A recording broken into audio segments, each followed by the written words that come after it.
next speaker is Ivan Mladenovich of the University of Belgrade, and his title is Enhancement, Debate, and Deliberative Democracy, not participatory. No, deliberative. Thank you very much. Well, it strikes me that a lot of discussions on human enhancement have political flavor. For example, should our account of moral enhancement be freedom preserving? What is the right balance of having a free choice and having enhancements that are obligatory? Who is to impose obligations on unenhanced people to enhance? Who will control the controllers, and so on? In recent times, there is also increased attention concerning the implications of higher moral status of morally enhanced people for politics and especially for democracy.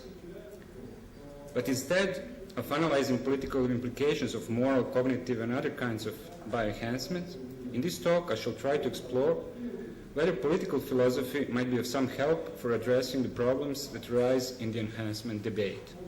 In that respect, I will mostly rely on Alan Buchanan's groundbreaking work. It's his book, Beyond Humanity, The Ethics of Biomedical Enhancement, that was published in 2011.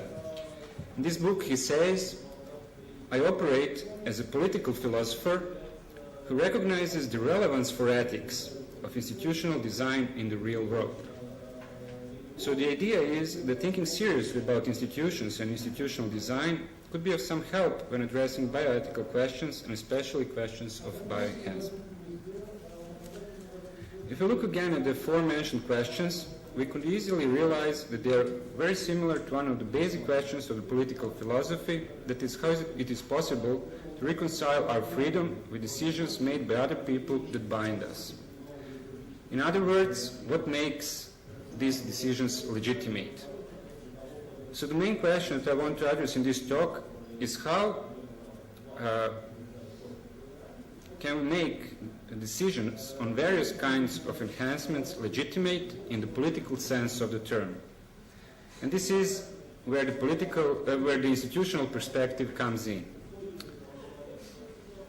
John Rawls famously argued that in order to have just institutions, we need some kind of contractualist advice, say the original position in which free, equal, rational, and reasonable persons behind the veil of ignorance will choose principles for the basic structure of the society, that is, for the scheme of their institutions.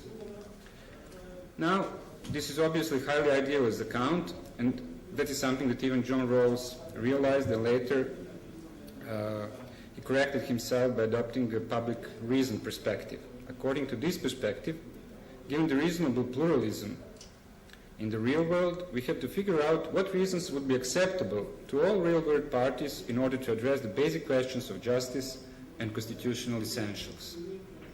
Only in that way we may arrive at political decisions that are in fact legitimate.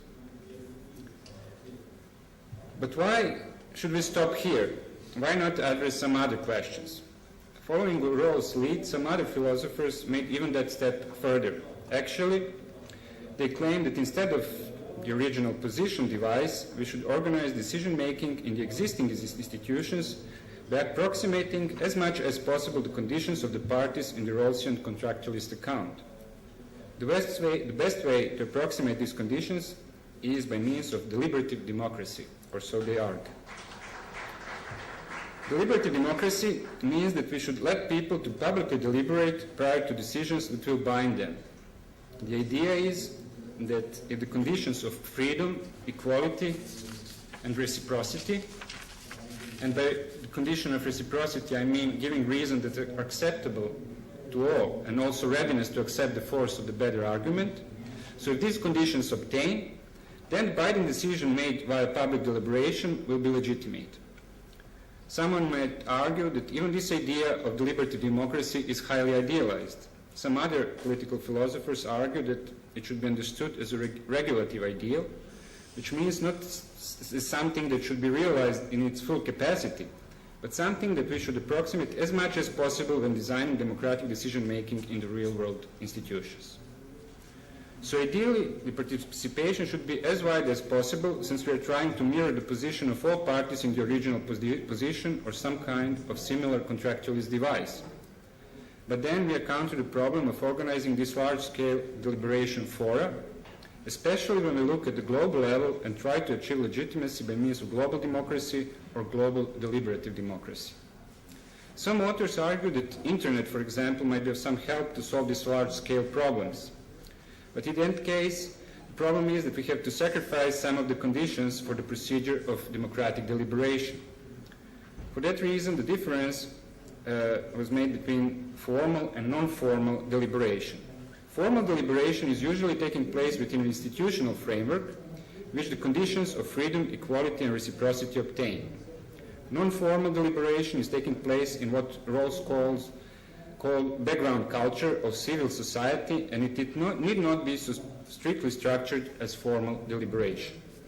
There is also a further difference within the theory of deliberative democracy between what might be called purely participatory deliberative democracy and liberal constitutionalist deliberative democracy.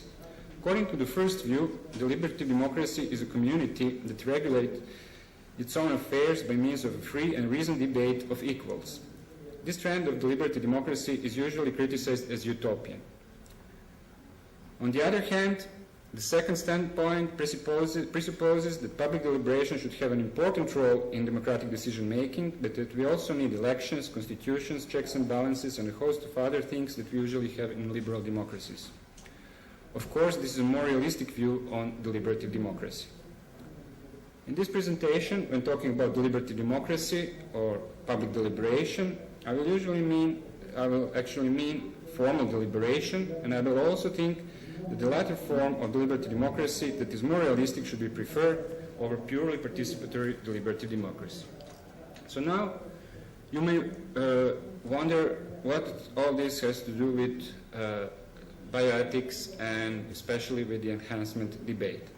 Well, in 1997, Amy Gutman and Dennis Thompson published the article titled Deliberating About Bioethics, in which they argued that this perspective, this deliberative democratic perspective, could help us to deal with some bioethical questions. And they mostly discuss problems of healthcare, problems of just distribution of scarce medical resources, abortion, and so on.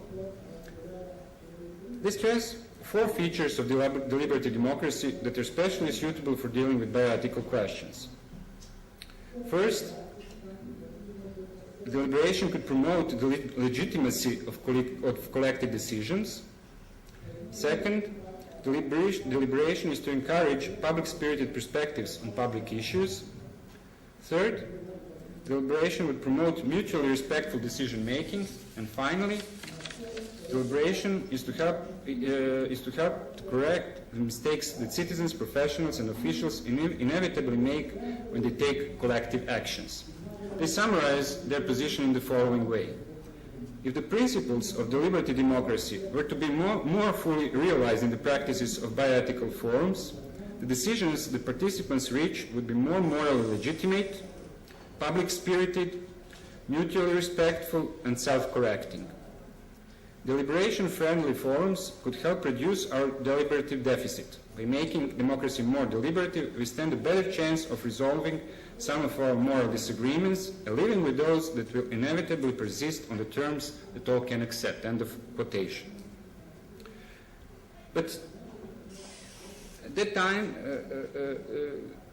Gutman and Thompson didn't mention the enhancement debate at all.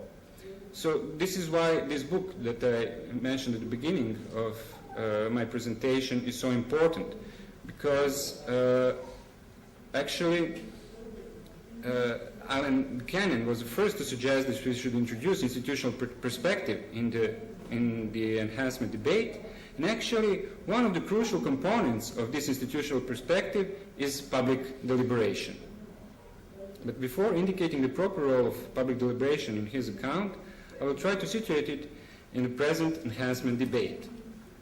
The first stage of the discussion about enhancement mostly concerned giving reasons against or for enhancement as such. Despite the fact that this dialogue is far from over, it could be said that in the meantime the discussion assumed yet another level. This topical stage of discussion primarily concerns the following questions. Which enhancements and which means of human enhancement would be morally permissible if you assume that enhancement in one form or other is necessary to ensure a meaningful life on Earth? The main argument of those arguing against enhancement is based on the premise that radical intervention in human nature which would be made in order to enhance it could lead to its full annihilation. A typical attitude of proponent of enhancement could be enhancement as such is something good. But on the other hand, she may also argue that if not all, then at least some types of enhancement can be morally permissible. For example, certain type of enhancement may be necessary in order to ensure survival of people on planet Earth that could be significantly jeopardized by climate change. However, the question is raised which things ought to be subject to change, in what way, and to what extent. And at this point, the views even among the proponents of enhancement differ. Instead of being straightforward defenders of enhancement as such, proponents of human enhancement nowadays usually take this more moderate position. And Buchanan situates his own position here in this, thinking that it is his representative of this more modest view of pro-enhancement standpoint. He offered the following argument in favor of the enhancement enterprise. We are facing the following dilemma. The current situation concerning the human enhancement is far from regulated, which may lead to black market of enhancers and their unjust distribution. The other option is to recognize the legitimacy of human enhancement, which would open a whole range of legitimate aims for individuals, organizations, and institutions. Buchanan suggests that if the enhancement enterprise has a strong institutional component in which questions of justice could be addressed, and if we model institutional decision-making according to the public deliberation perspective, then we can also have legitimate decisions on various kinds of enhancements. And he thinks that we should prefer this option over the option of unregulated enhancements. This roughly means the decision which enhancements are legitimate will be solved at the institutional level by means of public deliberation. According to Buchanan, the enhancement enterprise would consist of several key elements. First element is to recognize enhancement as a legitimate aim for individuals and social institutions. Secondly, we need institutions. The enhancement enterprise should consist of interaction of different kinds of institutions, for example, scientific institutions, governmental institutions, market, and so on. He also thinks that we need some new institutions for just distribution of innovations. The third element is the distributive justice, which is in fact an integral part of a sound institutional approach to the challenges of enhancement. The fourth element is public deliberation. Public arena is a proper place for advancing arguments for or against particular enhancements. And finally, we need wide availability of relevant information. This availability of information is not just important for having meaningful public deliberation, but also in order to monitor the effects of previous decisions and revise them if necessary. Now, Buchanan also proposes an example of institutional design that will promote just the distribution of innovations at the global level. This institution that he proposes is the Global Institute for Justice in Innovations. The main purpose of this institution is to encourage the creation of useful innovations, for example, by providing grants, but we will also have some controlling mechanism, for example, a licensing option. The licensing option means that if the innovations are diffusing too slowly around the world, that is, if some undeveloped countries are excluded from distribution of those innovations, then the Institute has the right to authorize compulsory licensing. Of course, this would be a last resort. Prior to that, the Institute will monitor the diffusion of innovations and send the public warnings to the companies. All decisions in this institution will be made in the assembly. This assembly would consist of 32 members who will also decide on licensing option. Of the 32 members, 8 would be representatives of the developed countries, 8 would be representatives of the developing countries, there would be 8 representatives of global non-governmental organizations, and 8 representatives of private companies. and the assembly should make decisions in a democratic way. Parties will first have to deliberate in order to reach the agreement, and then to verify the decision in a form of supermajority voting. My main objection to this proposal of institutional design is that it is neither representative enough nor deliberative democratic enough. As we saw earlier, the enhancement enterprise is, at least in part, based on public deliberation. But with global institutions, we have a problem of the democratic accountability on a global level, especially how to organize public deliberation in global fora. We could favor effectiveness of an institution over its democratic accountability, or we could insist on the priority of democracy and then face the problem of global democracy or global deliberative democracy. My point is that by choosing the first option, Buchanan had to sacrifice the public deliberation component of the enhancement enterprise, or at least to sacrifice some of its main features defended by deliberative Democrats. Now I want to look more closely to the role of public deliberation in Buchanan's account. Clearly, public deliberation is crucially important for the enhancement enterprise. Buchanan suggests that use of enhancement should be a legitimate topic for democratic deliberation rather than allowing enhancements to come through a backdoor, unscrutinized and unregulated. He also says that biomedical enhancement should be taken as a sufficiently controversial and risky undertaking to warrant public deliberation and institutional control. These are all points that the proponents of deliberative democracy would be happy to accept. But then Buchanan goes to argue that not only enhancement enterprise is legitimate, but also that some specific enhancements are permissible or might be legitimate aims for individuals and institutions. For example, he defends cognitive enhancement for increasing productivity, enhancement that would increase the lifespan, enhancement of the immune response, moral enhancement including cognitive and emotional enhancement related to subcapacities for moral enhancement, intentional genetic modification, and so on, as legitimate aims for individuals and institutions. But from the perspective of deliberative democratic theory, it is not up to a philosopher or theoretician to decide which aims are legitimate for individuals or institutions. Of course, a philosopher or theoretician could defend or propose certain arguments that could figure in a public deliberation. But in order to know whether those aims are legitimate, we have to wait for the result of that very democratic deliberation. So if we take the deliberative perspective seriously, then we are facing the following dilemma. Either we should defend centered enhancement as legitimate prior to the public deliberation, in which case there is actually no need for any genuine public deliberation, or we should accept that public deliberation is crucially important for the legitimacy of the enhancement enterprise, and then be open for the possibility that some enhancement that we as theoreticians endorse may be rejected by the wider public. In conclusion, I would like to say that I agree with Buchanan that public deliberation could contribute to the legitimacy of the enhancement enterprise. And I also think that this perspective is important for those who are taking moderate pro-enhancement stance, and especially I think that it is reasonable to expect that at least some enhancement would be accepted as legitimate aims by wider public. But I also think that the proponents of this view should be open for the possibility that some enhancement that he or she endorses as a theoretician may not be recognized as a legitimate aim in the process of public deliberation. Thank you.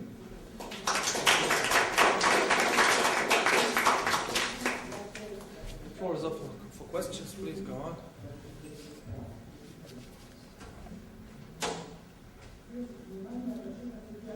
As an icebreaker, you mentioned the black market of enhancers, enhancement black marketeers.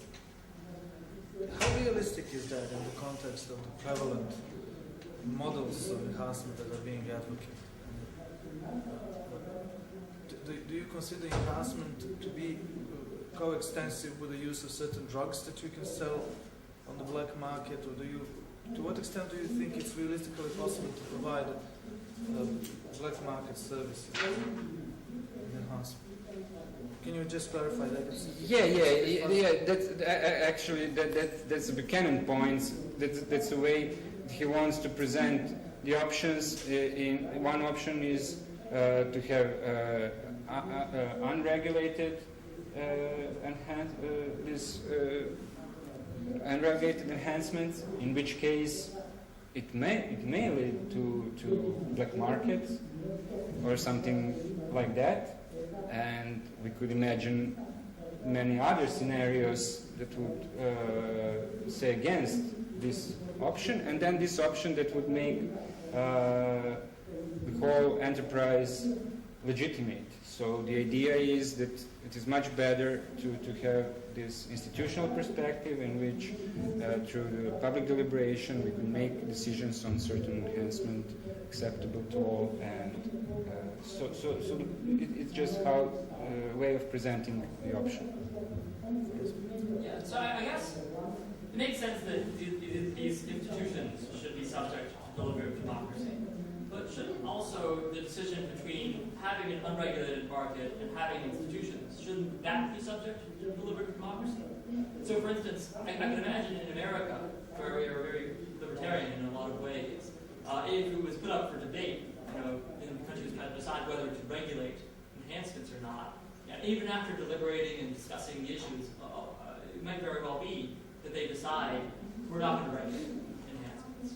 The deliberative outcome might be an open market on these enhancements, and then there would be no institutions. I mean, is there any?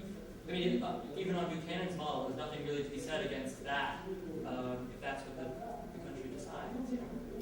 Yeah, that is one possibility, but then defenders of deliberative democracy would argue the following. That there is actually, it's one of the very recent proposals, the democracy actually should have some kind of second order priority.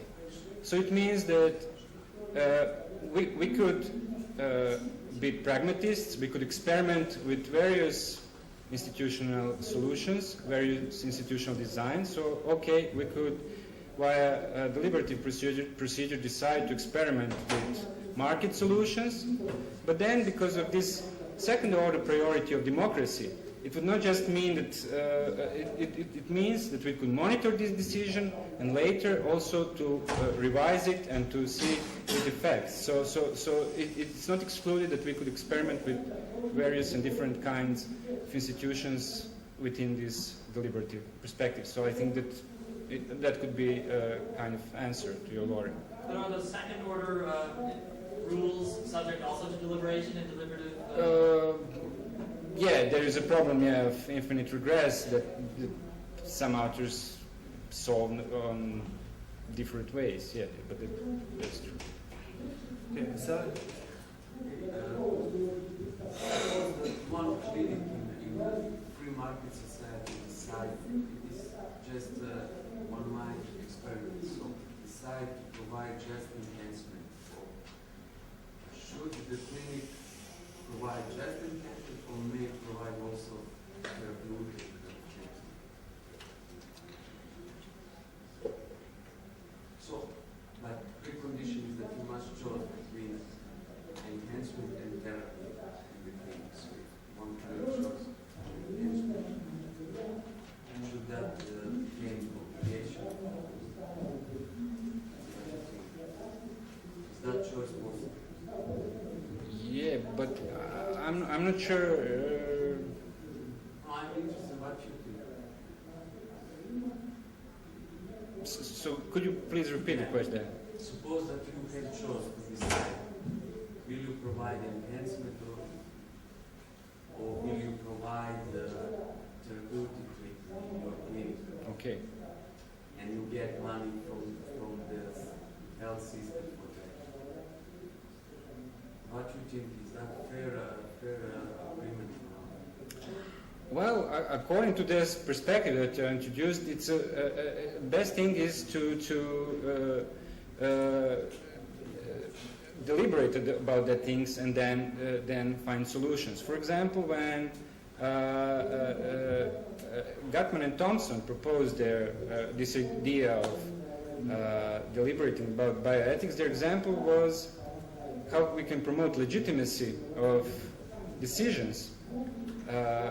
Was that how can we, in a just way, allocate, for example, scarce medical resources? If we have prior debate on that, maybe some people that think that they should be, that they should have priority on that list, could accept, even though from their own perspective, from their own self-interest, so on, they think that they should